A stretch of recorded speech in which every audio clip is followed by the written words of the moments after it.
Alors bonjour à tous, bonjour à toutes, merci d'être si nombreux aujourd'hui. Je suis heureux d'accueillir aujourd'hui Monsieur Butstrand qui a gentiment accepté de venir donner sa dernière formation de sa carrière. Donc c'est un honneur pour nous. Alors il a une longue carrière d'abord dans le domaine de professeur en secondaire, dans le domaine scientifique si je ne me trompe pas. Et puis il a été plus d'une quinzaine d'années médiateur scolaire à la Fédération Wallonie-Bruxelles. Il a été fort sensibilisé à tout ce qui était harcèlement justement, réseaux sociaux, etc. avec les élèves. Et puis maintenant il est actuellement préfet dans une école bien connue qui est le collège Cardinal Mercier.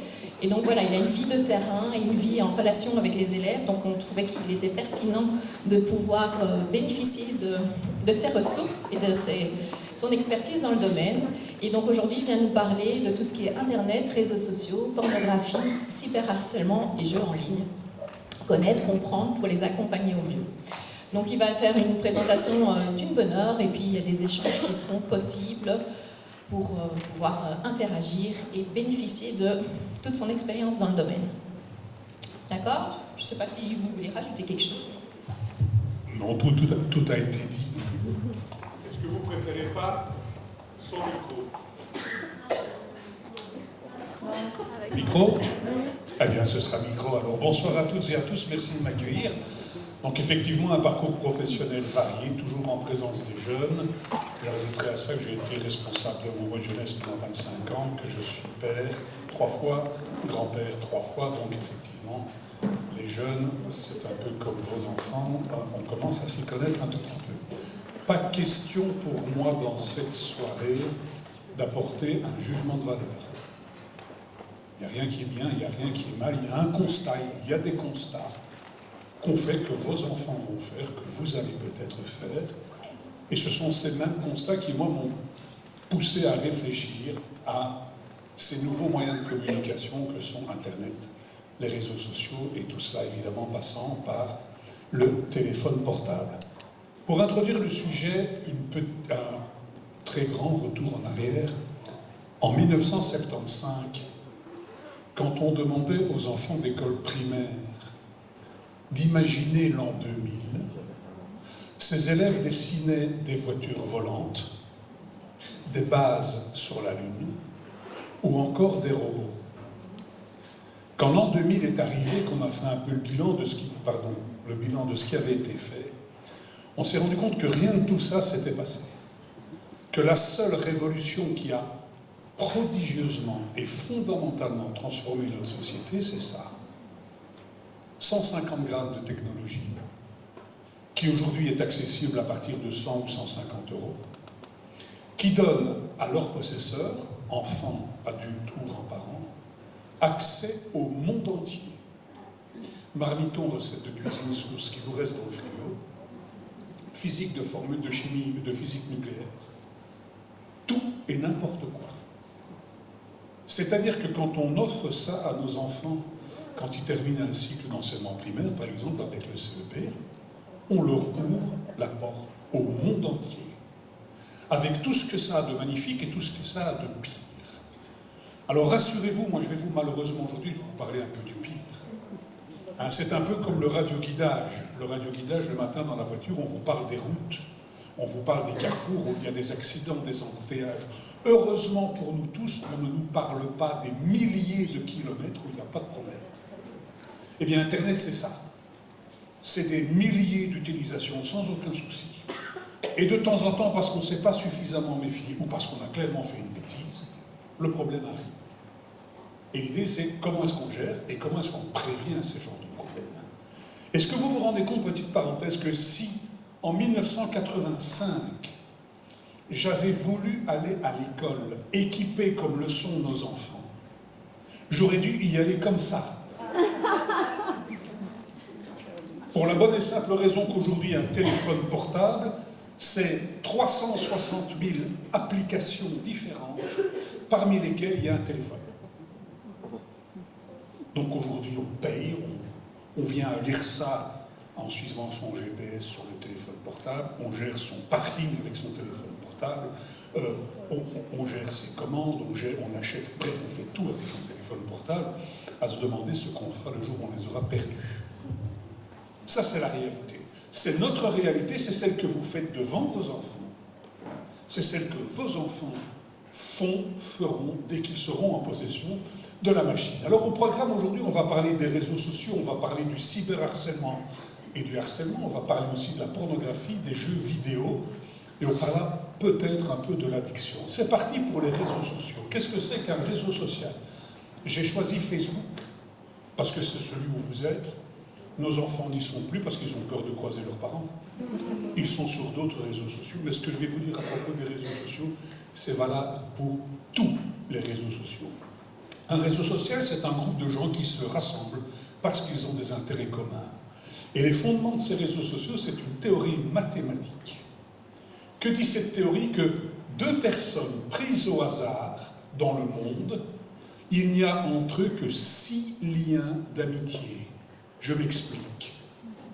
Je connais personnellement un échevin de ma commune. Cet échevin de ma commune connaît le bourgmestre. Le bourgmestre connaît un parlementaire. Le parlementaire connaît un ministre. Le ministre connaît le Premier ministre.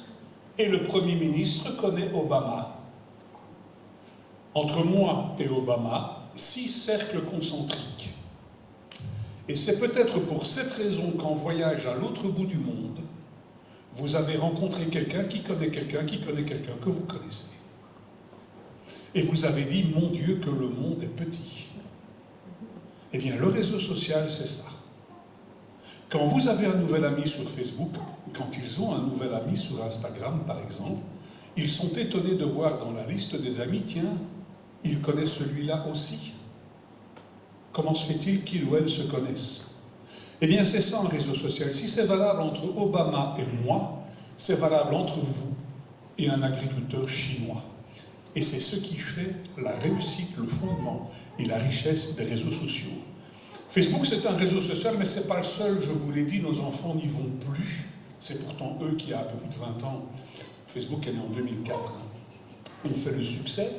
Aujourd'hui, il y en a plein d'autres. Par exemple, il y a WhatsApp, qui permet d'échanger des photos, des vidéos, des messages entre copains, copines de classe. La première chose qu'ils font quand ils arrivent dans l'enseignement secondaire et qu'ils ont leur téléphone, c'est créer un groupe WhatsApp avec tous celles et ceux de la classe, et ils échangent des petites choses gentilles d'abord. Parfois, ça se complique. Snapchat, on échange des documents, on échange des photos, avec ce principe de base qui a fait le succès de Snapchat, c'est que les photos ne restaient pas en ligne, elles disparaissaient, ce qui n'est pas tout à fait vrai. Instagram, tout ça appartient à Facebook, notamment.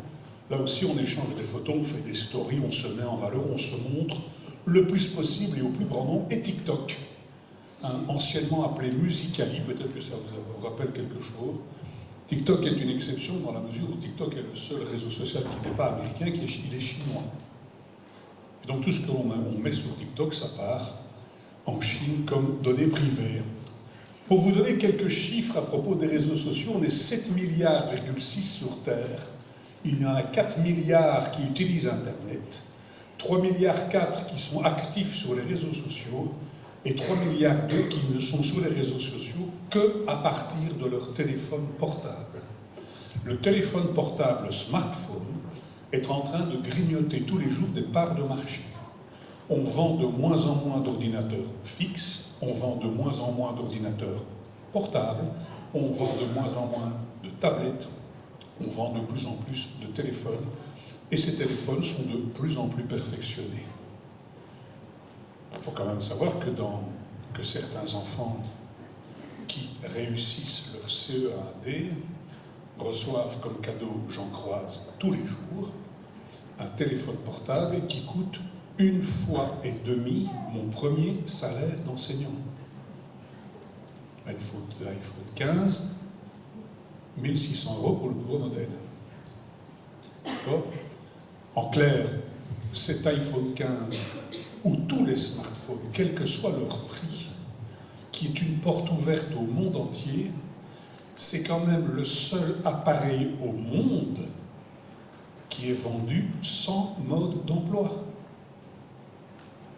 Parce que ces appareils ont été conçus de telle sorte qu'ils sont tellement intuitifs qu'il faut 30 secondes à un gamin ou à une gamine qui le reçoit fin juin pour déjà appeler son meilleur copain ou sa meilleure copine. D'autant que le téléphone, contrairement à votre premier Nokia 3210, le smartphone, il est déjà chargé. Souvenez-vous, quand vous avez ramené le premier Nokia 3210, vous vous êtes mordu les lèvres parce qu'il fallait le charger pendant 24 heures sans y toucher. Ici, à Noël, à minuit, le cadeau est offert, à minuit 2, le cadeau fonctionne. Ça, c'est leur réalité. Ne jamais oublier, ça je vous le dis, mais vous devez leur dire, parce que le but de cette soirée, c'est quand même de leur donner des trucs, de manière à ce qu'ils profitent pleinement et de l'appareil et du service, à savoir Internet. N'oubliez pas de leur dire que chaque fois qu'ils téléchargent sur leur téléphone une application, ils donnent à l'application l'autorisation de fouiller leur téléphone. Tu veux installer telle application, tu dois me donner accès à ta caméra, tu dois me donner accès à ton micro, tu dois me donner accès à tes contacts, tu dois m'autoriser à t'envoyer des cookies, tu dois m'autoriser à prélever des informations sur toi de manière à ce que je puisse t'envoyer des publicités plus ou moins ciblées. Par exemple, parmi vous, tiens, quels sont celles et ceux qui, sur leur téléphone, ont l'application Facebook? Est-ce que vous savez qu'en téléchargeant l'application Facebook, vous avez donné accès à Facebook, à votre appareil photo? Facebook peut prendre des photos, filmer des vidéos et enregistrer des sons, à votre insu. Votre téléphone vous écoute à votre insu. Il y a une expérience qui est simple, très simple. Utilisez un jour devant votre téléphone qui est en mode veille, dites un mot que vous n'avez pas l'habitude de dire. Une expérience a été faite avec hémorroïdes. Vous passez 5 fois pendant un week-end à côté de votre téléphone et vous dites hémorroïdes. Lundi, sur votre profil Facebook, vous aurez de la publicité pour les pommades adéquates. Un autre exemple que vous connaissez tous, mon téléphone est éteint, j'espère que je ne vais pas réveiller les vôtres. OK Google. Et la machine se met en route. Donc forcément, si le téléphone se met en route quand on lui dit OK Google, c'est qu'il écoute. Il faut leur dire, c'est pas gravissime, mais il faut le savoir. Même chose pour les SMS, le téléphone peut même envoyer des SMS, en modifier certains ou lire les vôtres. Chaque fois qu'on télécharge une application, il faut savoir qu'on donne à cette application plein de droits, de manière à justement prélever des informations. Et que quand c'est gratuit, c'est que finalement, c'est vous le produit. En réalité, Facebook et tous les autres services sont entièrement gratuits, tout simplement parce qu'ils se financent en vous envoyant de la publicité en fonction de vos goûts, de vos lignes de conduite, et en vendant vos données. Par exemple, sur Facebook, une étude a été faite aux États-Unis. Quand vous likez 10 pages, celle d'un restaurant, celle d'un parti politique, celle d'un club de sport, eh bien Facebook vous connaît mieux que vos collègues. Quand vous avez liké 100 pages, en plus des restaurants, vous mettez un lieu de vacances, vous mettez une marque de chaussures, vous mettez une grande surface, enfin bref, Facebook vous connaît mieux que votre famille. Et quand vous avez liké 230 pages ou plus, Facebook vous connaît mieux que votre conjoint. En clair, si vous avez liké 230 pages et que vous demandez à Facebook, et ce sera possible demain, grâce à l'intelligence artificielle, Facebook, quel est le meilleur cadeau pour l'anniversaire de ma femme? Facebook choisira pour vous. Parce qu'il vous dira, votre femme, elle a liké ceci, liké.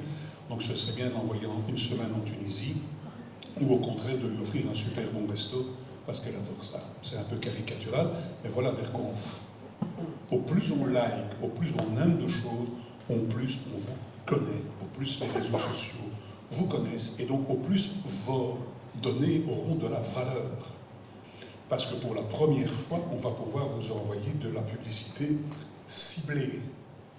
Nous en avons tous marre dans nos boîtes aux lettres de recevoir chaque semaine des piles de Aldi, de Brico, de Hubo, parce que ça ne nous intéresse pas. Par contre, on aimerait bien avoir le jour où on a envie d'acheter une tronçonneuse, on aimerait bien avoir la publicité pour une tronçonneuse. Eh bien, Facebook est capable de le faire, et les autres réseaux sociaux aussi. Vous parlez, je le disais tout à l'heure, vous parlez d'abattre un arbre, eh bien vous avez de la publicité pour la tronçonneuse. Ça, c'est les réseaux sociaux. Finalement, ce n'est pas un désavantage, parce que comme on en a tous marre des quantités de papier gaspillées qu'on met dans nos boîtes aux lettres, si on peut avoir au bon moment la bonne publicité du produit dont on a besoin, c'est pas plus mal finalement. Donc tout a ses avantages et ses inconvénients. N'oubliez pas que l'application Facebook se met régulièrement à jour, donc il faut peut-être voir quand vous l'avez paramétré que ces paramètres ne disparaissent pas.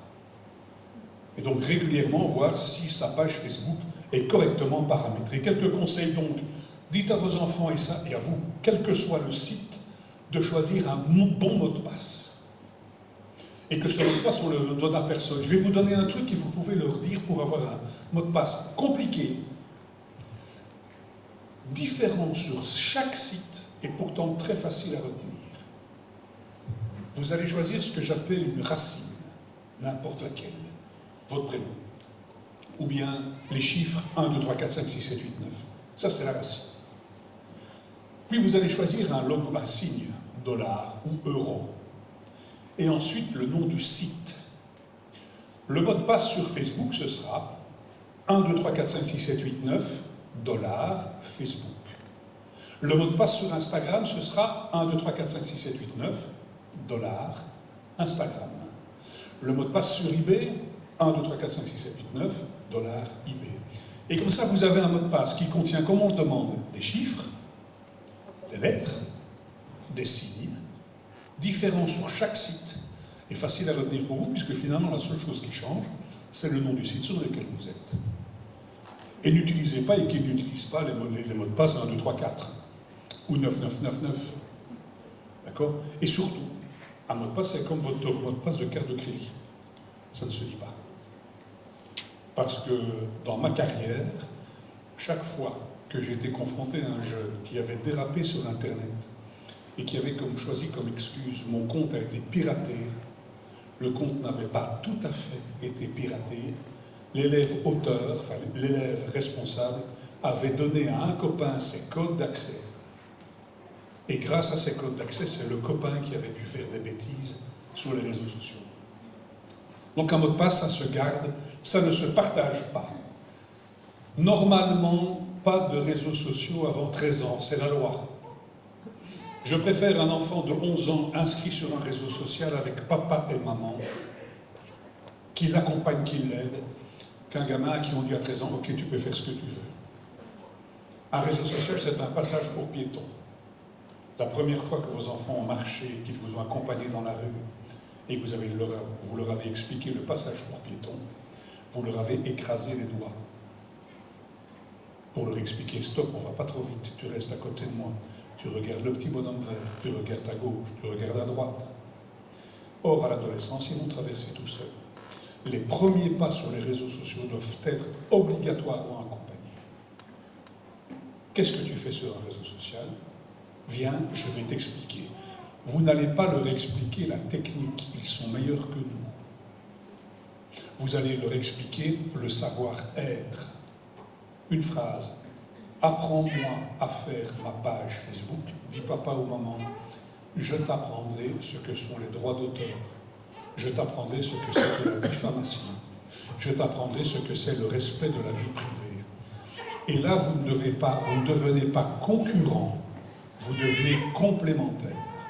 Parce que vous allez découvrir les capacités techniques que possèdent vos enfants et eux seront beaucoup plus attentifs à vos conseils et vous avancerez ensemble.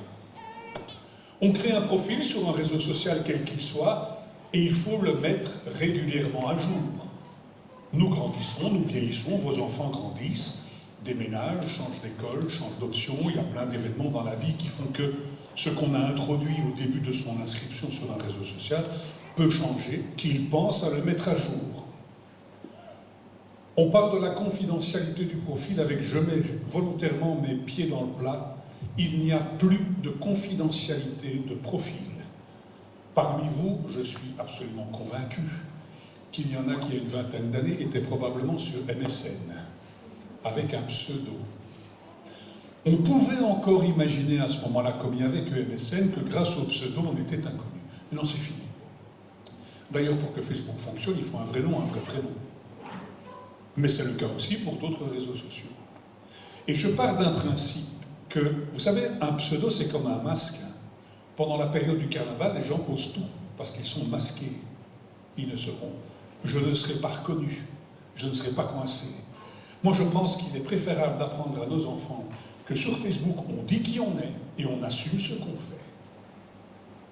C'est très facile de se cacher derrière un masque, mais c'est encore plus facile aujourd'hui pour les directions d'école, voire pour les autorités policières, d'aller voir qui se trouve derrière un masque quand il y a un dérapage qui s'est commis.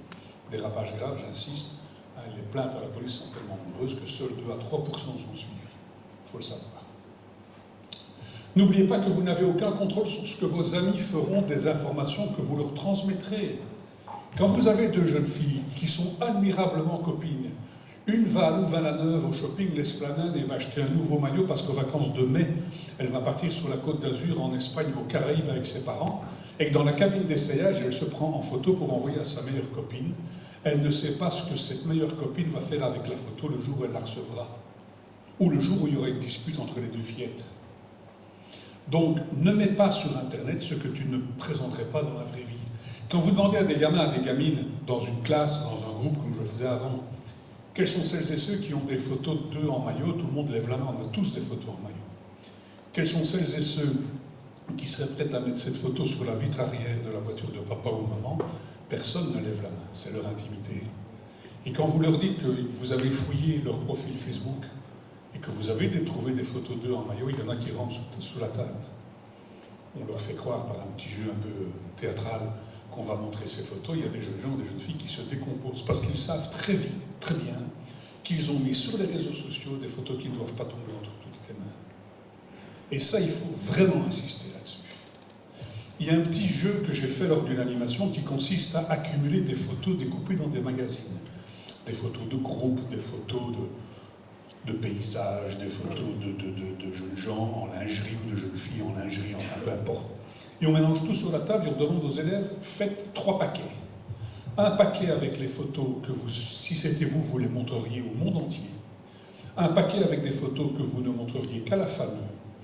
Et un paquet avec des photos qui ne sont qu'à vous, que vous ne partagiez pas. Premier constat, vous allez voir que leur notion d'intimité n'est pas la même que la nôtre. Il y a des photos qui vont partager avec le public que vous ne laisseriez que dans la colonne famille. Et ça, il faut attirer leur attention là-dessus. Parce que bien sûr, sur Internet, il y a des copains. Bien sûr, sur Internet, il y a des condisciples de classe. Mais, au dire de la police, TikTok est le lieu privilégié de chasse pour les pédophiles. Puisque les jeunes gens, les jeunes filles s'y dévoilent en dansant, ils font un peu tout, n'importe quoi.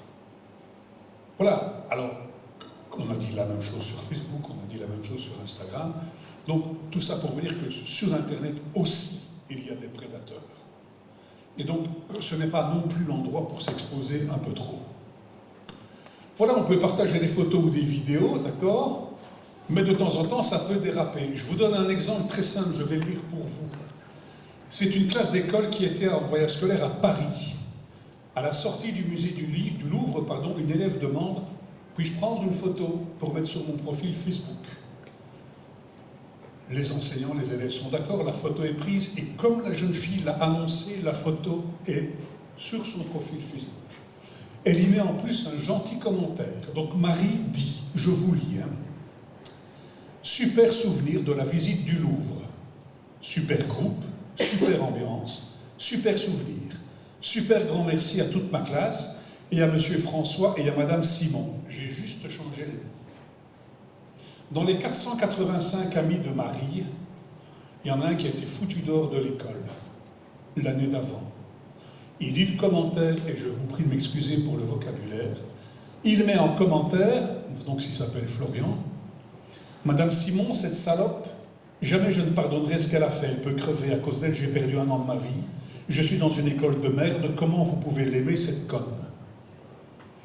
Et voilà le dérapage. N'oubliez pas, mesdames et messieurs, que si Florian peut être puni parce qu'il a insulté, si on prend la loi, Marie pourrait l'être aussi punie. Moins, mais elle pourrait être punie pour la bonne et simple raison qu'elle a laissé sur son profil des propos insultants.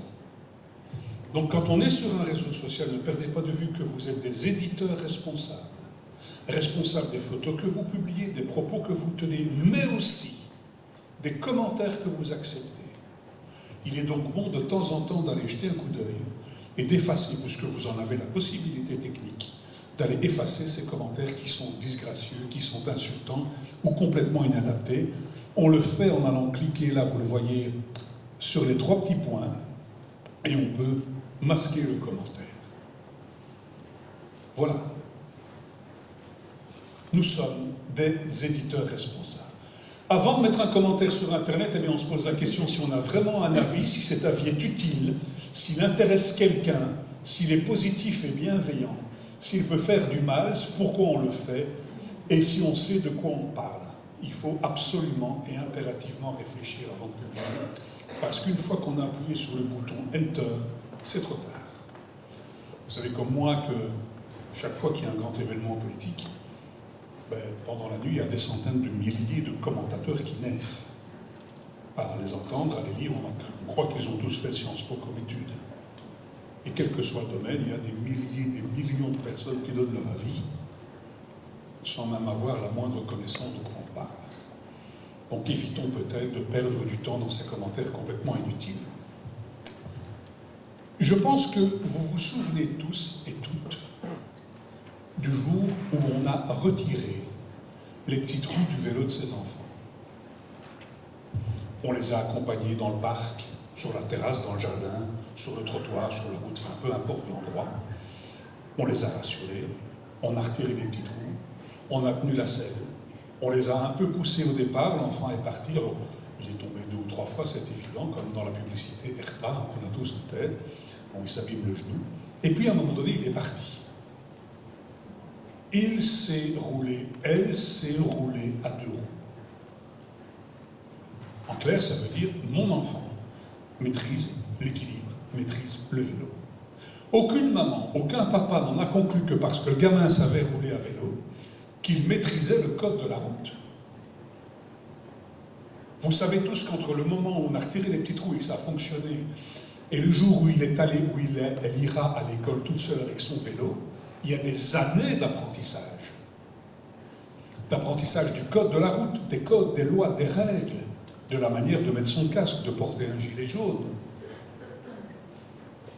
Ça vous paraît évident.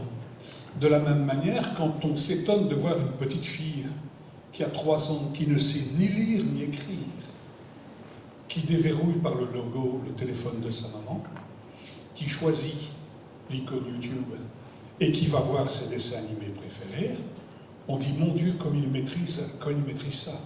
Entre parenthèses, il y a 30 ans, on disait, ils sont nés avec une télécommande dans la main pour la télé. Aujourd'hui, on dit, ils sont nés avec un smartphone en main. Tellement ils maîtrisent ça.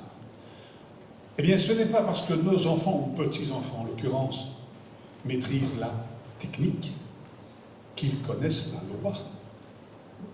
Et ça, c'est notre boulot. C'est notre boulot d'éducateur au sens large. Et dans éducateur, je mets professeur, je mets papa, je mets maman, je mets grand frère, je mets grande sœur. C'est à nous à faire ça. Et on a peut-être un peu trop tendance à croire que oui, les problèmes, c'est pas chez moi, c'est pas pour moi, c'est pas pour nous. Et la loi, on y pense quand la loi vous rattrape. Là, nous avons tous péché. En clair, on a donné une Ferrari à nos enfants, mais on ne leur a pas donné le permis de conduire. Alors, il y en a certains qui vont s'en sortir, toujours. Ces gens-là deviendront des pilotes de Formule 1, des champions du monde. Mais combien vont se prendre le premier mur? Certains vont juste plier un peu de tôle, d'autres seront blessés plus ou moins gravement, d'autres au contraire vont y laisser des plumes bien plus importantes. Donc c'est à nous à faire ça. C'est à nous à leur expliquer certaines petites règles. Alors pas leur, excusez-moi le terme, leur rabâcher en longueur de journée, mais leur dire régulièrement, s'il y a un problème, tu peux compter sur moi. Et beaucoup d'enfants ou d'ados se mettent en selle parce que, comme le disait Andy Warhol, Chacun aura 5 minutes de célébrité. Et vous avez des enfants qui n'hésitent pas à faire n'importe quoi pour avoir des likes, pour avoir des partages, pour avoir des commentaires. Si vous écrivez hello sur votre main, comme je l'ai fait là, vous avez 2 j'aime. Si vous êtes un peu plus audacieux que vous l'écrivez sur le front, vous en avez 8, quelques commentaires apparaissent. Vous n'avez franchement peur de rien, vous l'écrivez sur le ventre et vous voyez que les commentaires, ça commence à augmenter. Vous n'avez vraiment peur de rien, vous y allez franchement. Les commentaires explosent. Et pour celles et ceux qui sont les plus francs, eh bien on l'écrit dans un endroit beaucoup plus intime. On a 420 partages, 261 commentaires et 21 partages. Or, nos enfants, nos ados, ils sont en attente de reconnaissance. Et certains n'hésitent pas à dépasser parfois les limites simplement pour attirer l'attention sur eux. Qu'ils n'oublient pas que si leurs copains, copines de classe peuvent beaucoup rigoler de leurs plaisanteries, il y a là aussi des gens qui n'ont peut-être pas de bonnes intentions. Et donc, à un moment donné, ce qu'on publie peut se retourner contre soi. Et forcément, quand on publie sur les réseaux sociaux et que ça vous revient en pleine figure comme un boomerang, on peut commencer à parler de harcèlement ou de cyberharcèlement. C'est la deuxième partie. Comment est-ce qu'on définit le harcèlement? Le harcèlement dans la vie quotidienne, c'est le harcèlement qui existait il y a 60 ans, il y a 40 ans, il y a 30 ans, 20 ans, celui de la cour de récréation. C'est une action intentionnelle et une vraie volonté de nuire. Au départ, je veux faire du mal. Il y a un rapport de force entre l'auteur et la victime. C'est un grand qui embête un petit, c'est un groupe qui embête un individu. Il y a une répétition dans le temps. Le harcèlement peut être verbal, il peut être physique, matériel ou relationnel. Verbal, j'insulte, physique, je frappe. Matériel, je casse la latte, je vole la gomme, je verse une bouteille d'eau dans le sac de gymnastique. Et relationnel, je ne le prends pas dans mon équipe. Je refuse de faire un travail de groupe avec elle. Je ne le regarde pas quand il rentre dans la classe. Pour certains enfants, le harcèlement, c'est tout ça à la fois. Point commun, c'est que dans tous les cas, le harcèlement entraîne l'isolement de la victime. J'ai passé la journée d'aujourd'hui à recueillir des témoignages sur une situation de harcèlement grave dans l'école où je travaille, d'un gamin qui vit ça depuis la rentrée du mois de septembre, qui en a parlé à ses parents avant-hier. Parce qu'il croyait que de toute façon, ça ne servirait à rien. Ça, c'est le harcèlement. À peu près 3% des enfants primaires sont harcelés, 5% dans le secondaire inférieur et 1,5% dans le secondaire supérieur. Ça diminue avec l'âge, ils deviennent un peu plus matures, ça diminue. Le harcèlement, c'est toujours une relation à 3. Il y a un auteur, il y a une victime. Si ça s'arrêtait là, on parlerait de dispute ou de bagarre, point barre. Or, il y a un troisième acteur dans le harcèlement, ce sont les spectateurs, que Bruno Hubeck, que vous connaissez peut-être, appelle les spectateurs, parce qu'ils ont un rôle. En réalité, le rôle des spectateurs, c'est de conforter les comportements de l'auteur. Quand l'auteur dit une méchanceté à la victime et que l'auteur se retourne vers les spectateurs et que les spectateurs rigolent, ils encouragent l'auteur dans ses actions. Les spectateurs ont un vrai rôle parce que quand il y en a un, c'est une étude qui a été faite, un seul qui va trouver l'auteur en lui disant « Écoute, maintenant tu arrêtes. Arrête de l'embêter. » Dans 95% des cas, ça s'arrête. Dans 95% le harcèlement. Alors vous allez me dire « Mais pourquoi est-ce qu'ils ne le font pas ?» Une comparaison, vous avez tous vu à la télévision des documentaires animaliers sur les grandes plaines africaines. Et vous aviez des milliers de zèbres ou de gnous qui sont en train de brouter. Il n'y a personne qui bouge, il fait chaud. Tout d'un coup surgissent des taillis à la file indienne, 10 ou 15 lionnes, elles ont faim. Et elles se baladent. Personne ne bouge, juste les lionnes. Et à un moment donné, on ne sait pas trop comment, un signal est donné, les lionnes se mettent à courir et se mettent à poursuivre les gnous. Tous les gnous se mettent à courir en même temps. Combien de temps? Entre 10 et 15 secondes. C'est le temps qu'il aura fallu aux gnous, au troupeau de gnous, pour repérer celui que les lionnes auront choisi pour leur festin. et ils se disent « tant que c'est lui, tant que c'est lui, c'est pas nous ». Ça fonctionne de la même manière. Parce que si demain, on intervient pour que ce petit-là arrête de se faire embêter, à qui le tour après? Voilà la raison pour laquelle ils n'interviennent pas. Plus ou moins 16% sont victimes, 14% sont auteurs, 35% sont témoins. Et là, j'attire votre attention sur les chiffres parce que quand on les additionne, ça fait à peu près 60-65%. Or, les médias adorent ce chiffre-là. Et vous disent qu'une enquête a révélé qu'en Fédération Wallonie-Bruxelles, 60% des enfants sont confrontés au harcèlement. Mais pas de la même manière. Moi, je peux vous dire avec certitude, avec une certitude absolue, que nous sommes 100% à avoir été confrontés à un accident de voiture. Certains comme auteurs, certains comme victimes, et fort heureusement la majorité d'entre nous comme témoins. En passant sur la route, on a vu une voiture dans le talus. Vous voyez que ce n'est pas la même chose. Il faut un peu relativiser les chiffres. Une chose est sûre, c'est que 65% des enfants qui sont harcelés dans la cour de récréation sont harcelés sur les réseaux sociaux. Et là, on parle de cyberharcèlement. Le cyberharcèlement, il n'y a pas de contact physique entre le harceleur et le harcelé. Je suis dans ma chambre, il est dans sa chambre, et j'envoie des méchancetés.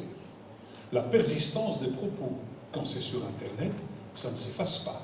Les autres peuvent faire des captures d'écran.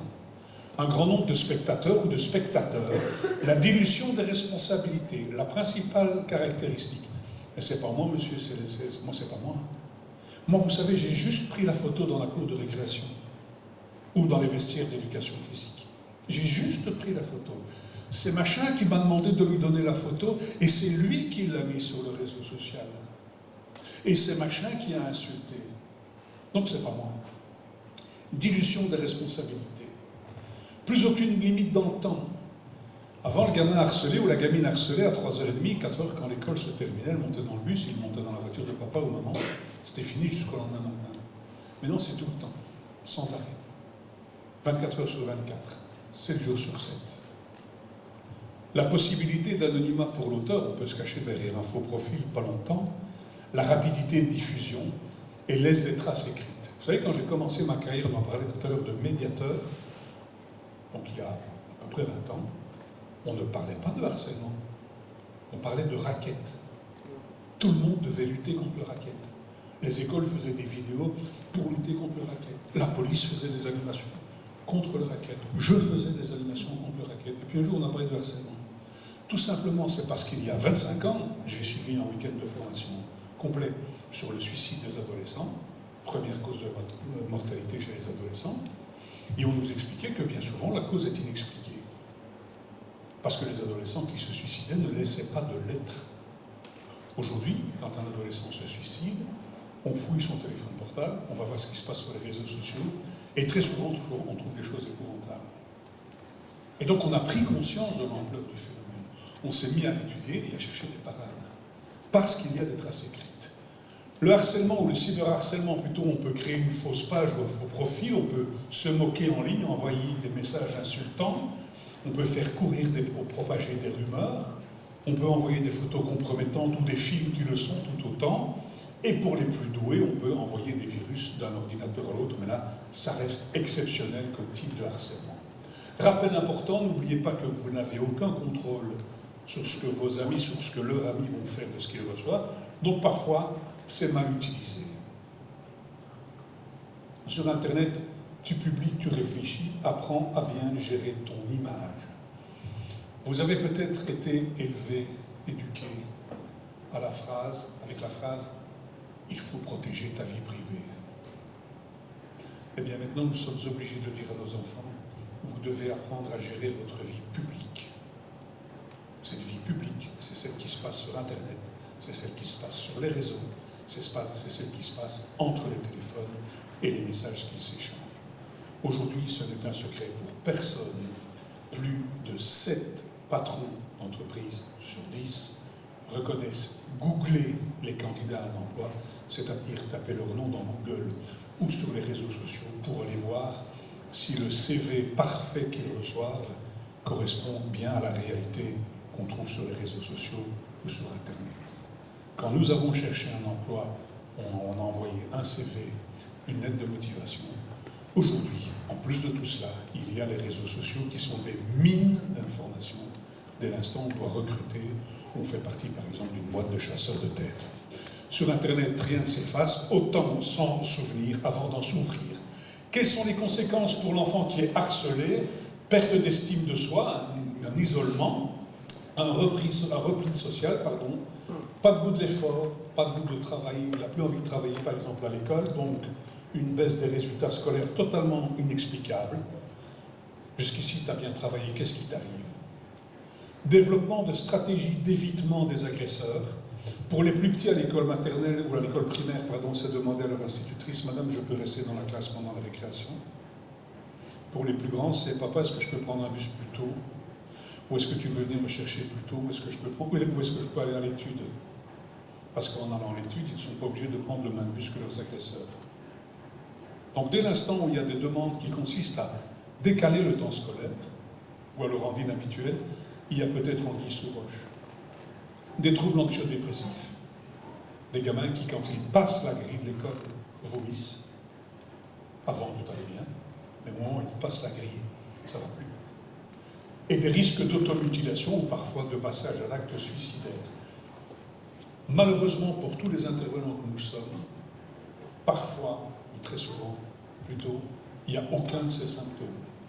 Chaque fois que la presse a relaté le cas d'un jeune homme ou d'une jeune fille qui a attenté à ses genoux, quand on a interrogé les enseignants ou la famille, tout le monde a dit la même chose, on n'avait strictement rien vu. Parce que l'enfant, il n'a pas peur de faire, il a peur, de faire souffrir ses proches, donc il ne montre rien. Ce qui peut arriver aussi de temps en temps, c'est que l'enfant devient extrêmement agressif vis-à-vis d'un petit frère ou d'une petite sœur, ou d'un grand frère ou d'une. Parce qu'en réalité, il a accumulé tellement d'agressivité pendant la journée que le seul endroit où il peut déverser cette agressivité sans risque de représailles graves, c'est la famille. Parce qu'il sait que papa, maman, tout le monde s'aime et qu'on va peut-être l'engueuler un peu, mais qu'il n'aura pas de risque. Donc c'est aussi un changement d'attitude à ne pas perdre de vue. Pour l'auteur ou les auteurs, eh bien, il y a une instabilité des relations sociales où on peut devenir à son tour harcelé. Le gamin de la situation à l'école dont je vous parlais aujourd'hui, qui harcèle de manière épouvantable, a fondu en larmes en nous expliquant que lui, en 5e et en 6e primaire, il avait été épouvantablement harcelé en donnant des faits précis. Et quand on voit qu'à un moment donné, un peu par vengeance peut-être, les rôles sont inversés. Perte de repères moraux et incapacité à reconnaître ses torts, c'est pas moi, c'est l'autre, moi j'ai juste pris la photo. À quoi il faut éventuellement ajouter des sanctions scolaires et des sanctions pénales si le jeune est déjà proche de la majorité. Donc le harcèlement est pris très au sérieux par les autorités. Pour l'école et les spectateurs, il y a des conséquences aussi. Le harcèlement enseigne la loi du plus fort, la loi du silence, la non-assistance à personne en danger et l'impunité, ce qui est l'exact contraire de l'éducation et de la citoyenneté. Donc vous voyez que dans le harcèlement, personne n'y gagne, et c'est quelque chose à traiter avec sérieux, et j'insiste très fort, uniquement par des gens qui ont été formés pour cela. Parce que le harcèlement dans une classe, dans une école, dans un groupe, c'est un peu un tonneau de poudre. Si on s'y prend mal, ça risque d'exploser. Que faire pour prévenir le harcèlement? On en parle à la maison. Dites-leur que le sujet existe, qu'ils pourront toujours venir vous en parler. Et que même s'ils ont mis sur Internet une photo d'eux tout nus, et qu'à cause de ça ils sont harcelés, c'est pas grave. On va essayer de régler le problème. Bien sûr, ils ont fait une bêtise.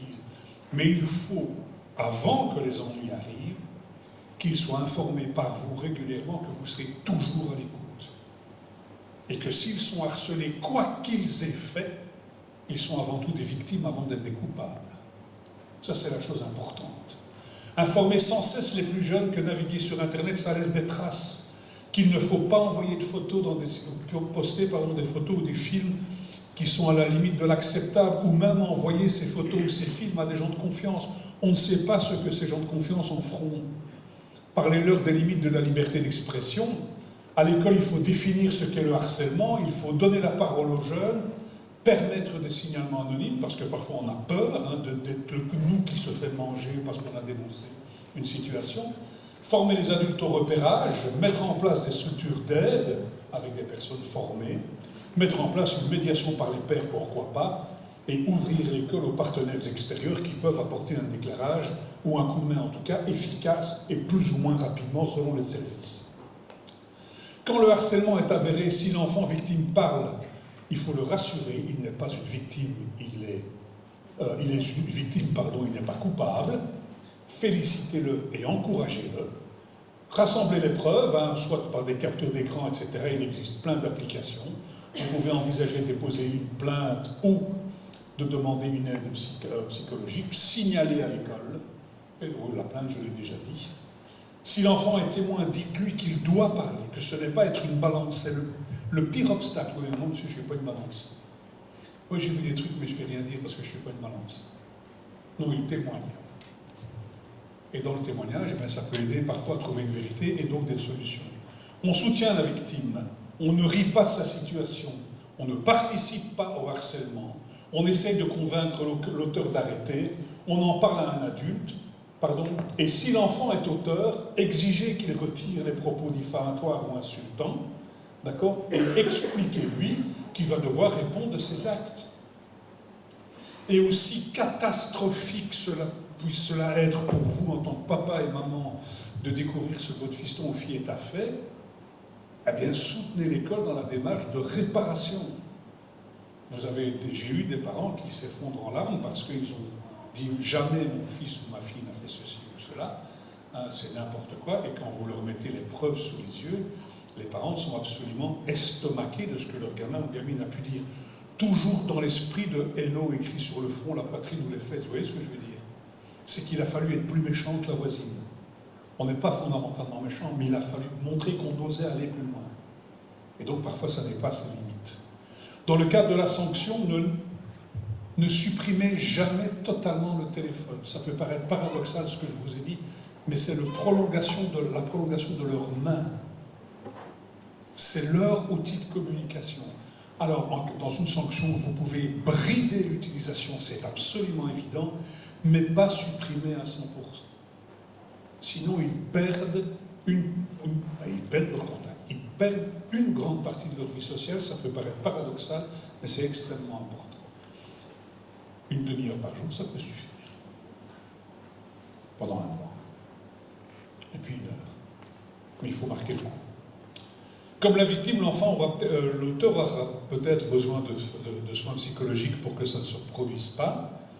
Et si elles sont spontanées, qu'il présente ses excuses quand même à la victime des faits. Ce qu'il ne faut pas faire, c'est prendre des situations à la légère, diaboliser les outils numériques, parce que sinon, vos enfants n'oseront pas vous parler des problèmes et ils seront marginalisés par rapport à leurs copains et copines de classe. Ne tentez pas de régler le problème vous-même en allant trouver les autres, c'est généralement contre-productif. Et ce qu'il faut être, c'est gérer sans être spécifiquement formé à cette thématique. Il est important d'avoir une formation pour aborder tous les aspects du harcèlement et ne pas faire d'erreur. Même si l'envie de se défendre est forte, dites à vos enfants de ne jamais répondre à une insulte. Jamais. La pornographie maintenant. Alors c'est un sujet délicat. Ne faites pas l'autruche, la pornographie est présente partout sur Internet. Et même si c'est toujours trop tôt, vos enfants vont la revoir. Soyez-y préparés.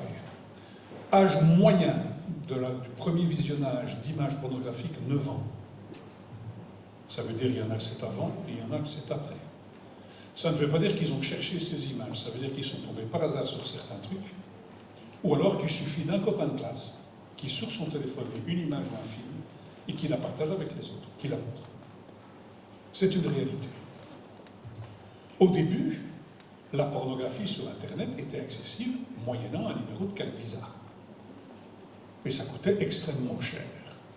Ensuite, on a demandé à celles et ceux qui fréquentaient les sites pornographiques s'ils avaient plus de 18 ans. On ne leur a pas demandé de prouver cet âge. On leur a juste demandé de cliquer sur « oui, j'ai plus de 18 ans » ou « non, j'ai moins de 18 ans ». Entre parenthèses, pour aller sur Facebook, il faut mettre sa carte d'identité, sa date de naissance. La petite fille tout à l'heure qui manipule le téléphone de sa maman qui ne sait ni lire ni écrire, appuyez sur le bouton rouge, oui, j'ai plus de 18 ans, elle sait faire. Elle ne sait pas ce que ça veut dire, mais elle sait cliquer dessus. Compléter Facebook, elle ne sait pas. Il est plus facile aujourd'hui pour un enfant de 4 ans d'aller sur un site pornographique comme Pornhub, par exemple, que d'aller sur Facebook. Techniquement, une gamine de 4 ans peut le faire. Techniquement, il n'est pas capable d'aller sur Facebook. Donc ensuite, on a mis un avertissement, comme je vous le disais, et aujourd'hui, il n'y a plus aucune limite. C'est open bar, comme on dit, c'est n'importe quoi, n'importe qui, n'importe quand, n'importe comment. 9 ans, c'est l'âge moyen de la première consultation aux images, aux films pornographiques. 10% des visiteurs réguliers de sites porno ont moins de 10 ans. 53% des moins de 13 ans sont déjà tombés par hasard sur des contenus pornographiques. 20% des 14-24 ans regardent la pornographie chaque semaine. 67% des jeunes y accèdent via leur smartphone. Et 22% des parents n'ont aucune conscience de la pratique de leurs enfants. Quand vous mettez 2 classes de 6e primaire ensemble, tiens, quels sont celles et ceux qui sur Internet ont déjà vu des images de madame toute nue? Vous avez à peu près 80% des enfants qui lèvent le doigt. Quand vous posez la même question aux parents de ces enfants, vous avez 20% des parents qui lèvent le doigt. Ça veut dire en clair, pas de ça chez moi, ou chez moi ça ne risque pas. Or, c'est le cas. Il faut y être préparé. La pornographie, c'est 30% du trafic consultable sur Internet. Vous voulez une image de notre temps? La pornographie sur Internet, ce sont les noms propres dans le Larousse. C'est ça la proportion. Si tout Internet c'est le Larousse, les noms propres c'est la pornographie. 92 milliards de vues par an, c'est-à-dire 54 000 par minute. Un des secteurs d'activité les plus puissants du monde. La pornographie rapporte plus que la NBA et le cinéma aux États-Unis. 3 500 $, c'était un chiffre qui date de 10 ans, sont dépensés chaque seconde pour accéder à la pornographie. 25% des requêtes sur les moteurs de recherche touchent directement la pornographie. Et en 2017, 4 millions de vidéos ont été mises en ligne sur le site Pornhub. Cela représente 68 ans de visionnage. Les chiffres sont absolument gigantesques. Les lois sont ouvertes. Oui, j'ai dit tout à l'heure, il n'y a pas de jugement de valeur. J'ai rien contre la pornographie. C'est une histoire d'adultes consentants, ce n'est pas mon problème. Par contre, où ça me pose un vrai problème, c'est les lois qui sont bafouées. La loi interdit à des mineurs d'avoir accès à la pornographie. Or, ils y ont accès, et rien n'est fait. Strictement rien. Et deuxièmement, les droits d'auteur sont bafoués, puisque sur ces plateformes de téléchargement ou de visionnage d'extraits porno, c'est du piratage. On pirate des extraits qu'on met gratuitement à disposition. Donc les lois sont bafouées et rien n'est fait. La pornographie, c'est surtout un accès immédiat, sans aucune limite ni mise en garde. C'est une image dégradée de la femme, une image de la sexualité complètement déformée, des scènes de plus en plus violentes et des pratiques de plus en plus extrêmes. Un nom qui veut dire oui, et à l'heure actuelle, vous savez comme moi qu'on parle énormément de consentement. Des clichés qui ont la vie dure, de la disparition de sentiments et l'absence de respect du corps, et enfin l'impasse qui est quasiment systématique sur les messages de prévention en matière de MST, maladie sexuellement transmissible. Donc en clair, ce que nos enfants visionnent de temps en temps, plus ou moins, on est bien d'accord, c'est franchement pas une éducation sexuelle et affective comme on peut en rêver. Quelques conseils utiles. S'il y a encore un ordinateur familial qui soit dans une pièce familiale, pas coincé dans une chambre, ils font ce qu'ils veulent loin des yeux et à toute heure du jour ou de la nuit. Pas de tablette ni de smartphone dans les chambres à l'heure du coucher. Elles sont à côté de vous et elles sont rendues le lendemain matin au lever. Paramétrer éventuellement les moteurs de recherche pour limiter l'accès à des contenus potentiellement inadaptés. Il y a des moteurs de recherche pour les jeunes enfants. Si vous avez un gamin qui rentre à l'UCL ou à l'ULB, il ne faut pas lui mettre Babygo ou Kiddle ou T'as qu'à trouver comme moteur de recherche sur son PC portable. Ça va de soi. Mais il est évident qu'on parle ici de jeunes enfants qui découvrent Internet. Installer un logiciel de filtrage ou de contrôle parental. Aujourd'hui, il y a pas mal d'applications qui vous permettent de contrôler les téléphones de vos enfants. C'est-à-dire de contrôler les moments où ils se connectent, les temps de connexion et les sites qu'ils fréquentent. Et donc d'empêcher telle ou telle fréquentation. Malheureusement, quelle que soit la qualité de ces dispositifs, il n'y a aucune garantie. Parce que si vous avez superbement paramétré leur téléphone et pris toutes les précautions, n'oubliez pas qu'il reste le téléphone des copains, le téléphone des cousins, le téléphone des voisins. Et donc, si ce n'est pas chez moi, ce sera chez le voisin. Moi, mes parents m'ont strictement interdit de fumer à la maison quand j'avais 14 ans. Par contre, si les parents du voisin pouvaient, j'étais très souvent chez mon voisin. Donc, même si le sujet est délicat, parlez de la pornographie à vos enfants quand, dès qu'ils auront accès à Internet. Alors il faut leur parler évidemment avec des thèmes qui sont adaptés à leur âge. Sur Internet, tu vas peut-être voir des madames et des messieurs tout nus qui font des choses qui sont bizarres. Tu viens m'en parler, c'est pas grave, c'est pas des images pour toi, c'est pas normal que tu les vois, mais si tu en vois, tu viens m'en parler. Et le discours va évoluer au cours du temps. Je pense que si vous avez des enfants qui étaient petits au moment de ces événements, je pense que si vous avez dû expliquer avec des mots simples à vos enfants ce qui s'est passé autour du World Trade Center peut-être, ou ce qui s'est passé à Paris au Bataclan. Vous ne leur avez pas parlé de l'islamisme radical, non, vous leur avez expliqué avec des mots adaptés à leur âge ce qui s'était passé. Il faut essayer de faire un peu la même chose avec la pornographie. Comment ? Sans les culpabiliser avec des mots adaptés à leur âge et que leur dire que ce n'est pas la réalité, que ce sont des acteurs, que lors des relations sexuelles, c'est avec des sentiments. Parlez-leur du respect de leur corps, que n'importe qui ne peut pas leur faire n'importe quoi, mais respect du corps d'autrui. Parlez-leur de consentement, parlez-leur de découverte. Oui, les enfants qui sont là sont trop petits pour comprendre. Je vous montrerai après, j'ai écrit un bouquin qui s'appelle, j'ai coécrit un bouquin qui s'appelle « Parlez du porno à vos enfants avant qu'Internet ne le fasse ». Un des témoignages qu'on a recueillis, c'était une jeune fille de 14 ans qui nous a dit « Mais la première fois, est-ce qu'il faut faire les 3 trous ?»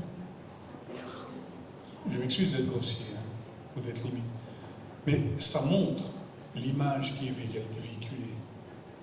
Et à un moment donné, le film porno est devenu un peu la recette. Et vous savez comment qu'on a moins de marmitons. Puisque la pornographie aujourd'hui, si elle veut attirer du public, elle doit aller de plus en plus loin.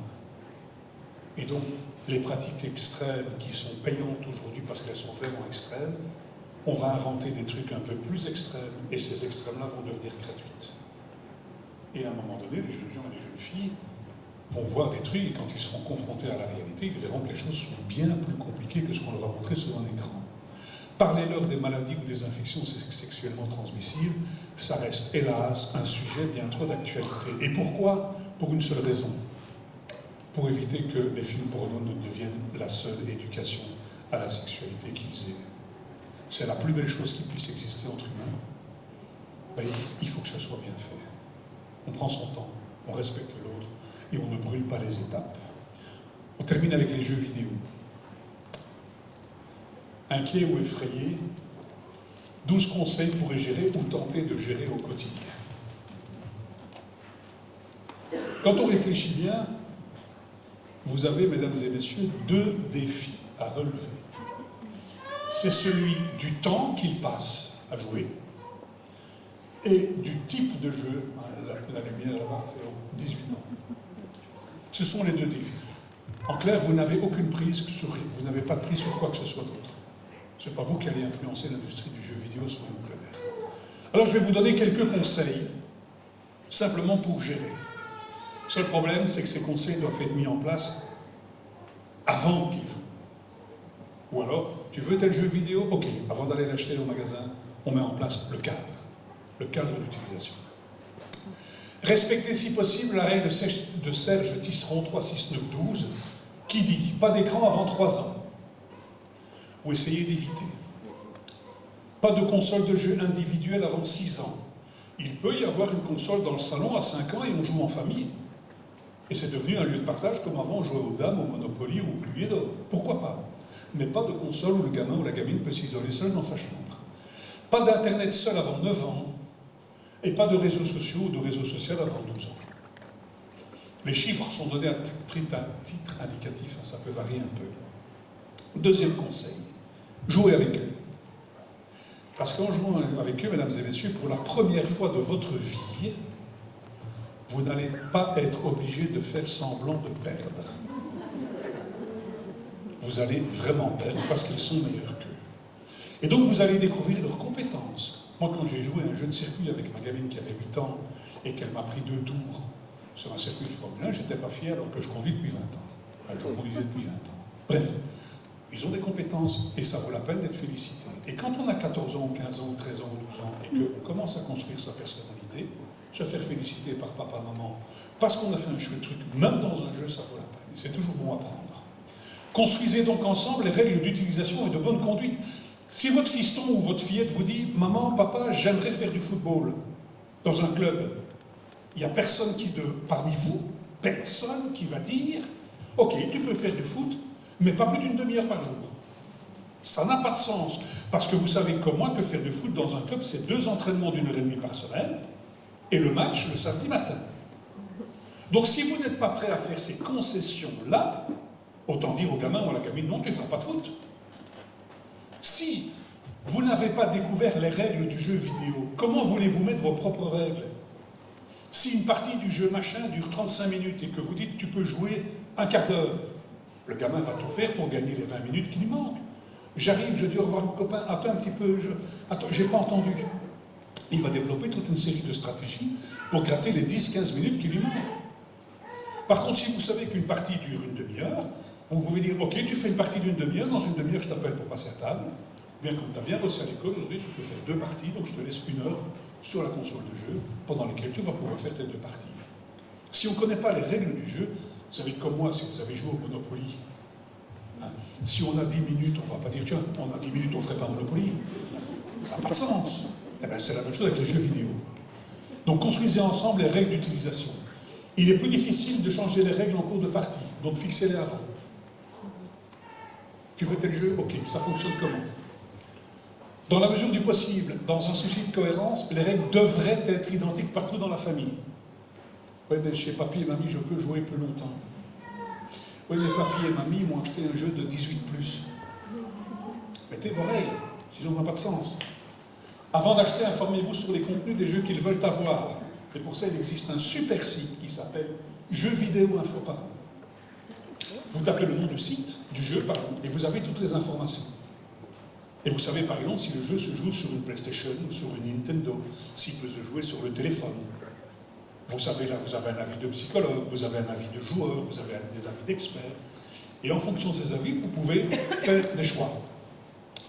Vous avez ces mêmes informations sur le site PEGI, la recommandation PEGI, Pan-European Game Information, qui vous disent si les jeux sont adaptés à tel ou tel type d'âge et la thématique principale du jeu. Alors il est évident que si vous avez un gamin de 16 ans ou de 17 ans qui veut un jeu comme ça, c'est pas un gros problème. Par contre, s'il y joue, c'est pas devant son petit frère, quoi.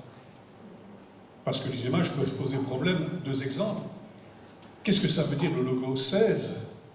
La représentation de la violence ou d'un contact sexuel atteint un niveau semblable à celui qu'on en trouverait dans la réalité. Il y a un langage grossier qui est extrême. Et pour les jeux 18+, à réserver aux adultes, une violence crue qui donne au spectateur un sentiment de dégoût, idem pour tout ce qui a un caractère sexuel. GTA Grand Theft Auto, c'est 18. Call of Duty, c'est 18.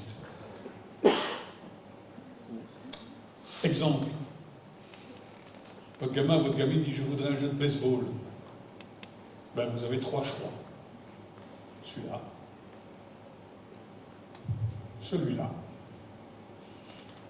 Ou celui-là. Et vous, très contente, vous arrivez à la caisse de chez Carrefour avec le jeu de baseball, quoi. Cassé avant bien. Donc vous voyez que ça vaut la peine de réfléchir pour les jeux. Utilisez les verrouilles et les contrôles parentaux des jeux. Donc vous pouvez paramétrer les consoles. Vous pouvez paramétrer les jeux vidéo. Un bon conseil, ne choisissez pas votre numéro de carte de crédit pour bloquer les... Pas parce qu'ils vont vous voler des sous, mais parce qu'ils connaissent très bien, et ça s'échange dans les cours de récréation, des petits logiciels qui vont trouver votre combinaison et qui vont leur permettre de débloquer le verrou. Ils ne vont pas vous le dire qu'ils ont réussi. Vous aurez l'impression qu'ils n'ont pas pu jouer pendant le mercredi après-midi, alors qu'ils ont joué comme des malades. Vous rentrerez du boulot, vous allez très bien travaillé cet après-midi pour l'école, oui maman, oui papa. Eh bien, je vais débloquer, le machin est débloqué depuis 2 heures. Quoi. Et ils jouent comme des enragés. Ne leur dites pas que c'est moi qui vous l'ai dit, sinon vous ne ferez pas que des copains. Si possible, louer avant d'acheter tout ça, ça n'existe plus. Demandez plutôt conseil éventuellement à des voisins ou à des amis ou à la famille qui peuvent vous dire, tiens, oui, moi le mien il joue, c'est chouette, j'ai déjà joué avec lui, tu peux y aller sans crainte. Avant 15 ans, ça je l'ai déjà dit, évitez les consoles, les ordinateurs et les tablettes, les smartphones dans les chambres pendant le coucher, extrêmement important. Quand on dépose sur mon bureau à midi à 13h un téléphone portable perdu, abandonné par un élève dans la cour de récréation, que l'élève vient la chercher à 16h, en moyenne, sur l'après-midi, de 14 à 16h, c'est 80 notifications. Donc, quand on dépose un téléphone perdu sur mon bureau, quand on le dépose à 14h, à 16h, quand le jeune vient le rechercher, sont arrivés sur le téléphone en 2 heures entre 60 et 80 notifications. Parce que quelqu'un qu'ils connaissent a publié sur Instagram, parce qu'ils ont reçu un message sur WhatsApp, parce que Dieu sait quoi. Ça diminue, heureusement, un tout petit peu la nuit. Donc il est évident que si vous laissez vos enfants ados, à l'âge où on a le plus besoin de sommeil, monter en chambre avec un téléphone, il est fort probable que leur sommeil soit perturbé tant les notifications vont arriver. Et une des remarques qu'on entend dans tous les conseils de classe par les enseignants, c'est ils arrivent le matin, ils sont claqués. Soit parce qu'ils ont joué, soit parce qu'ils ont chatté, soit parce qu'ils ont été tout simplement sur leur téléphone portable. Idéalement, tout ça doit se trouver dans une pièce commune. Fixer un temps limite quotidien ou hebdomadaire. Ce qui marche bien, c'est hebdomadaire. Ok, tu peux jouer, je sais pas moi, je prends un chiffre qui va vous alarmer, tu peux jouer 8 heures par semaine. Si tu as tout joué samedi, c'est fini, jusqu'au samedi prochain. Point barre. Et on discute. Veillez à ce que les adolescents n'aient aucun accès à des systèmes de paiement en ligne. Vous savez qu'il y a certains jeux, si on est bon, on augmente de niveau. Mais il y a certains jeux, pour être plus vite meilleurs, on peut acheter des points et grimper. Donc il y a des papas, des mamans qui, pour faire plaisir à leur gamin ou leur gamine, achètent des accessoires, achètent des points, achètent des vies sur le jeu en question. Et pour ça, ils utilisent leur carte de crédit. Et quand on utilise une carte de crédit, n'oubliez jamais que le site vous demande « Est-ce que j'enregistre vos données de carte de crédit ?» Comme on l'avait fait sur Amazon, peut-être. Ne dites pas oui sur un site de jeu. Parce que pendant la journée pédagogique, le gamin, il va aller cliquer, il va acheter. 4 000 € perdus pour une famille, 4 800 € pour une autre. Dans une classe de 6e primaire, les parents avaient enregistré leur carte de crédit. Et les gamins s'étaient retrouvés lors d'une journée pédagogique et avaient acheté. Pour une des familles, 4 000 €, ce n'était pas un problème. Pour l'autre, 4 800, c'était un vrai gros problème. Pas de remboursement du site en question, puisque la carte de crédit avait été enregistrée. Proposez-leur d'autres activités, parce qu'on a des vies dingues, je suis d'accord, c'est pas toujours facile de dire allez, on va au cinéma, on va faire une balade dans les bois, mais à un moment donné, il faut que le gamin voit qu'il y a une autre vie après les jeux vidéo aussi. Et on peut se poser la question de savoir si ces nouvelles pratiques seront addictes. C'est un mot qui fait très peur. Alors tout d'abord, qu'est-ce que c'est que l'addiction? N'oubliez pas qu'il y a plusieurs stades. Il y a d'abord l'excès. Ça dépasse l'utilisation normale. Quand nous avons reçu notre dernier téléphone portable, dans les premières heures ou dans les premiers jours, on les a consultés avec excès. On les a étudiés. Et même quand on ne nous appelait pas, même quand on n'avait pas besoin d'aller sur Internet, on mettait un fond d'écran, on mettait une sonnerie, on chipotait, on allait voir les techniques. Excès, ça tombe très vite.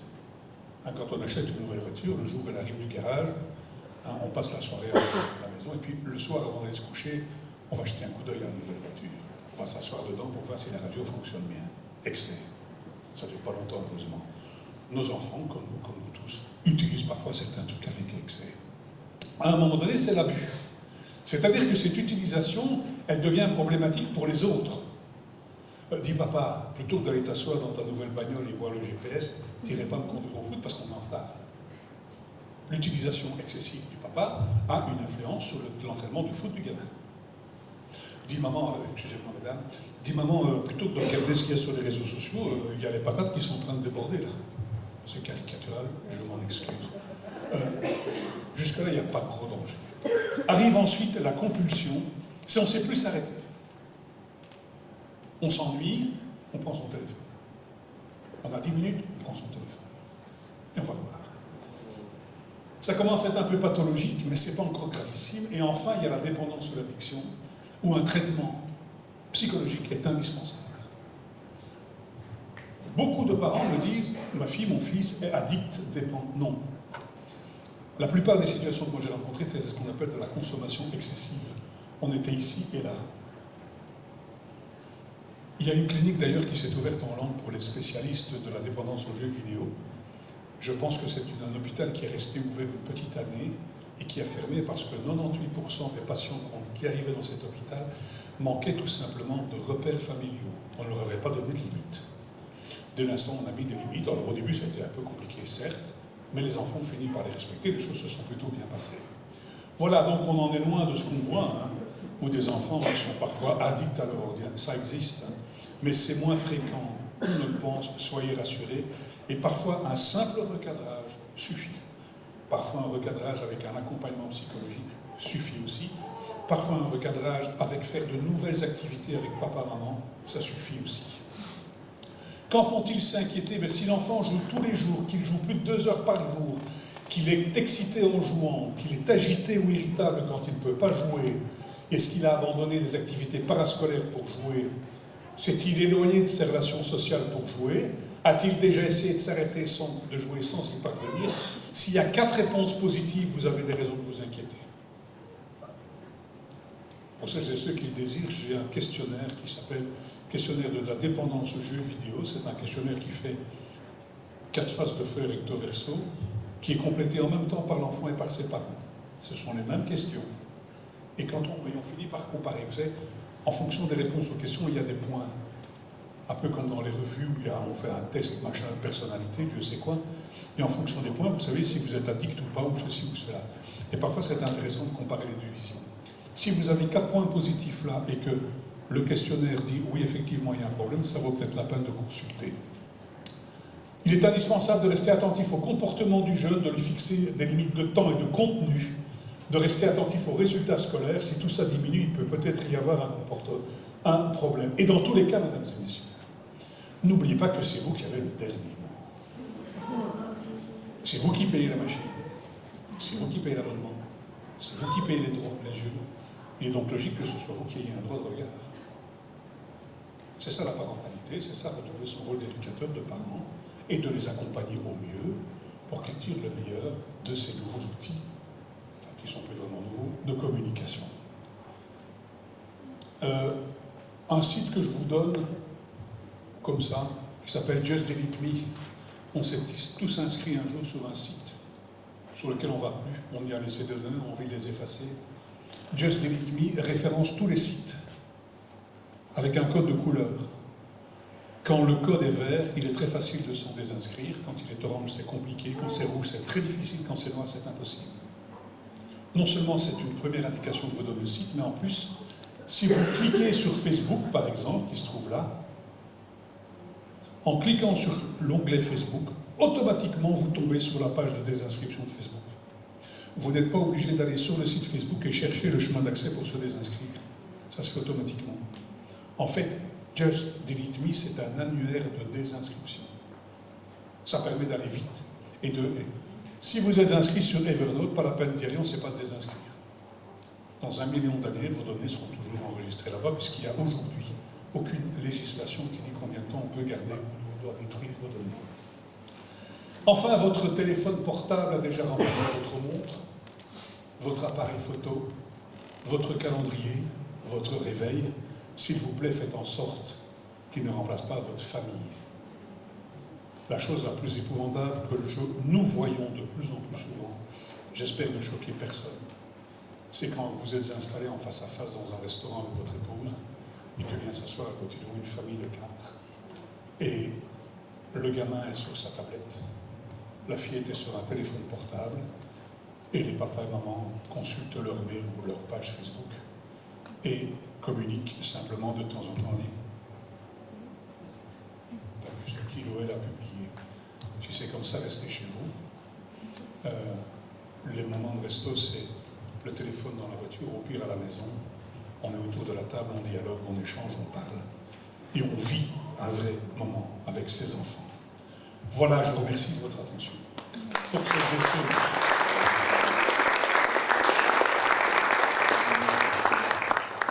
pour celles et ceux qui veulent... Donc, je mets le montage PowerPoint à votre disposition. C'est pour vous. Vous en faites ce que vous voulez. Vous pouvez le diffuser. Pour celles et ceux qui veulent peut-être le questionnaire sur la dépendance des jeux vidéo, vous avez mon adresse mail, christophe.butstrand@gmail.com. Vous m'envoyez un petit mail, vous prenez la page en photo et je vous envoie le questionnaire. Je vous envoie éventuellement le montage PowerPoint si vous le souhaitez. Voilà, et donc comme je le disais tout à l'heure, moi j'écris 2 bouquins. Celui-ci qui s'appelle Internet, mes parents, mes profs et moi, qui est en fait ce que vous avez vu aujourd'hui. Adapté aux enfants, c'est un livre pour tous les âges. Et j'ai coécrit celui-là. On parlait du porno aux enfants avec Internet ne le fasse. Celui-là n'est pas à mettre entre toutes les mains et va un peu plus loin dans le chapitre dont on a parlé tout à l'heure, à savoir la pornographie, les dégâts que ça fait ou que ça peut faire, et quelques parades techniques et familiales pour une fois de plus souhaiter le meilleur à nos enfants. Voilà. Merci à toutes. Je reviens peut-être en arrière pour mes coordonnées si vous n'avez pas eu le temps de les prendre. Je vous remercie de votre attention. J'espère que je n'ai pas été trop long. Si vous avez des questions, c'est avec un grand plaisir que j'y répondrai. Merci. Oui.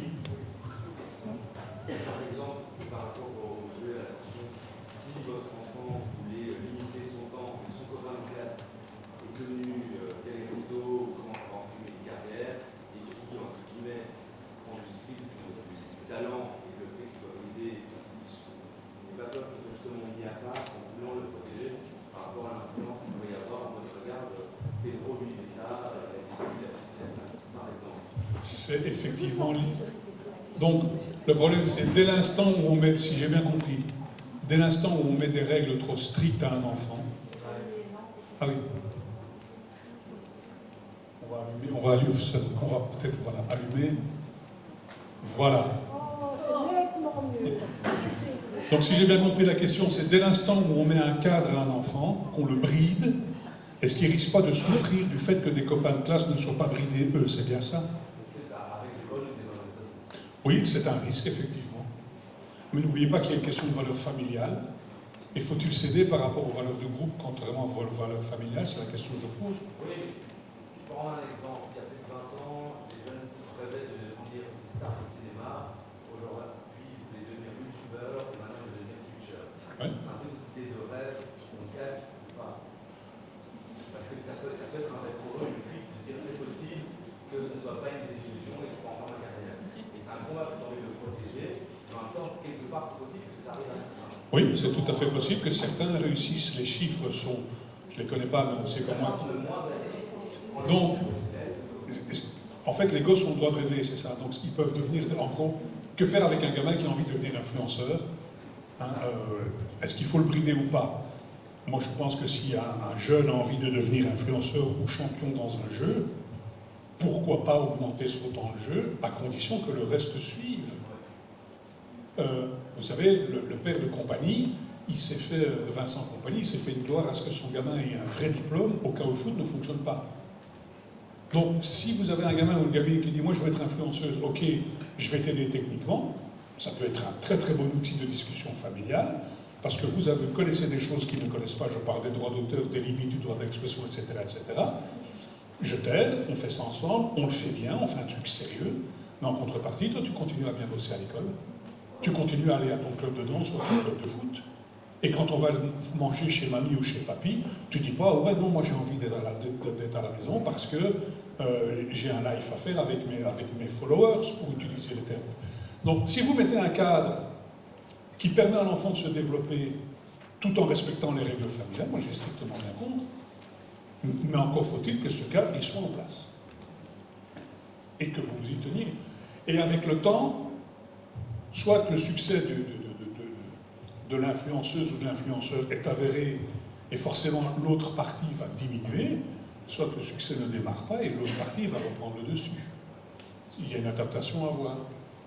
C'est vrai que c'est aujourd'hui, chez beaucoup d'adolescents, une sorte de projet à moyen terme, c'est de devenir influenceur ou influenceuse. Je ne sais pas si vous connaissez l'humoriste français Fabrice Eboué, qui a une petite vidéo sur Internet où il dit, voilà, ce que je trouve, ce qui ne va pas pour l'instant, et je vous invite à réfléchir là-dessus, ce qui ne va pas pour l'instant, c'est que quelqu'un qui a fait 7 ans d'études en médecine, hein, et qui est dans médecin de campagne et qui fait 3 000, 3 500, 4 000 euros par mois, par rapport à un jeune homme ou une jeune fille, je vais être cru, qui monte ses fesses sur ses réseaux sociaux parce qu'il est influenceur, qui gagne 300 000 euros par mois.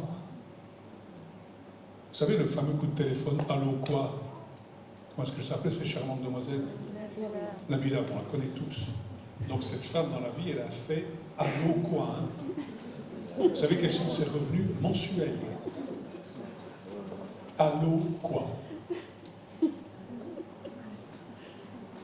Ses revenus mensuels connus et contrôlés sont de 680 000 euros nets par mois. Parce qu'elle a déposé la marque, parce qu'elle a eu une fulgurance sur les réseaux sociaux et qu'elle a bien géré sa marque, il faut bien reconnaître. Mais combien auront le même? Alors, allez justifier à vos enfants qu'il faut qu'ils bossent bien à l'école pour avoir un joli métier. Quand en faisant n'importe quoi, on devient n'importe qui, comme le dit un autre humoriste sur Internet. Voilà.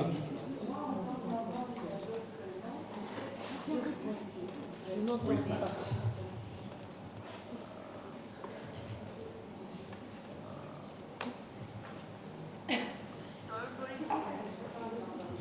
Mais donc moi, je voulais juste témoigner en tant que maman d'une ado de 13 ans qui, effectivement, son objectif à court terme ou à moyen terme, enfin en tout cas son rêve, c'est de devenir influenceuse et lui dire que c'est pas la vraie vie. Lui dire que c'est pas la vraie vie, c'est hyper compliqué.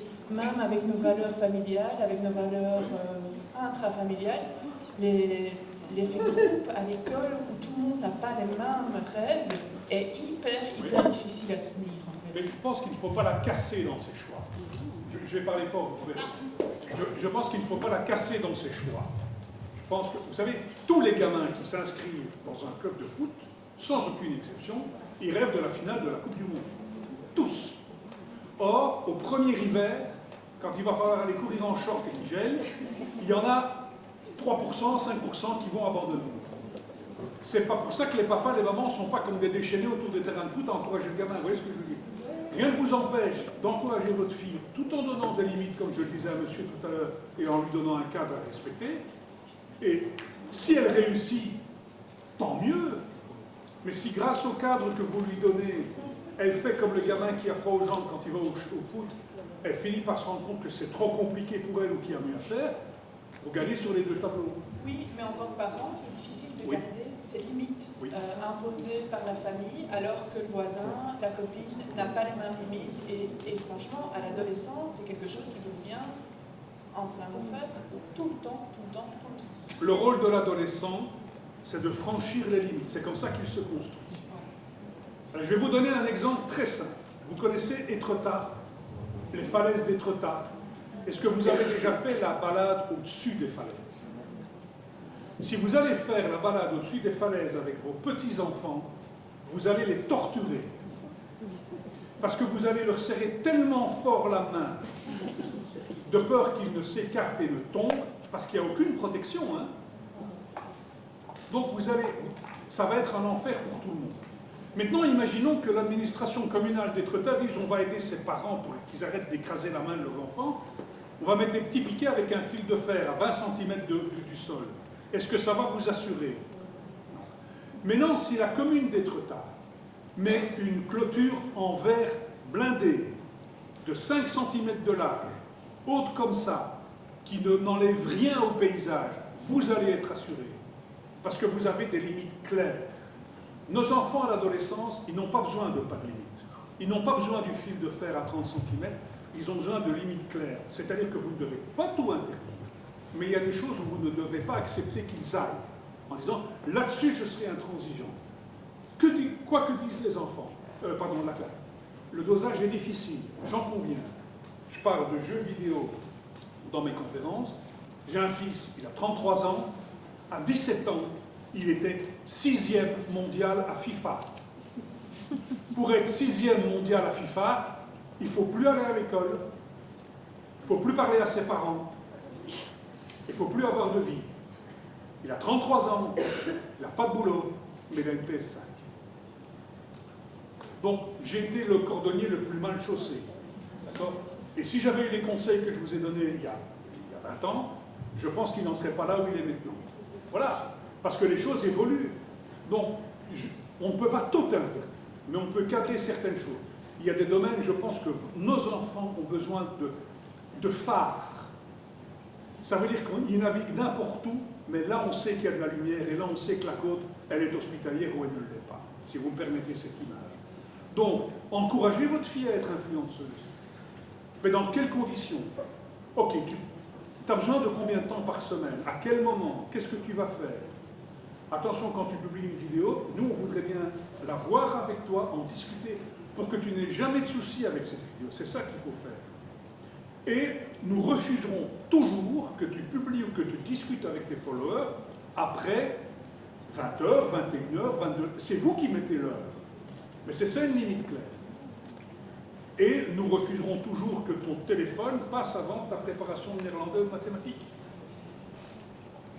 Alors, vous voyez, quelque part, vous cadenassez certains points tout en laissant à la gamine, et vous êtes positif.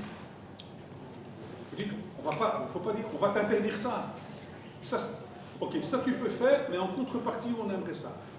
On se met autour de la table et vous construisez les règles ensemble. Quand on construit avec des élèves, des classes, des règles de vie au sein d'une classe, ils sont toujours plus sévères que les enseignants. Toujours. Donc, essayez ça. C'est tout ce que je peux vous proposer. Une autre question?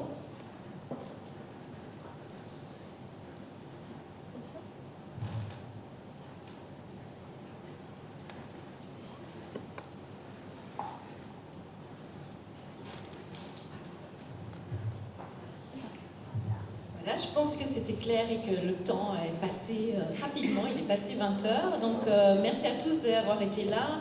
Monsieur a laissé ses coordonnées si besoin, je l'en remercie. Et j'espère que ça fera cogiter tout ça dans votre réflexion et dans votre vie quotidienne avec les jeunes et avec vos propres enfants. Et puis il y a dans les deux cadres ici, je pense. Merci beaucoup, bonne soirée. Et je vous enverrai le PowerPoint à tous ceux qui étaient inscrits. J'ai la liste. Donc j'enverrai demain ou lundi le PowerPoint. Merci beaucoup, monsieur.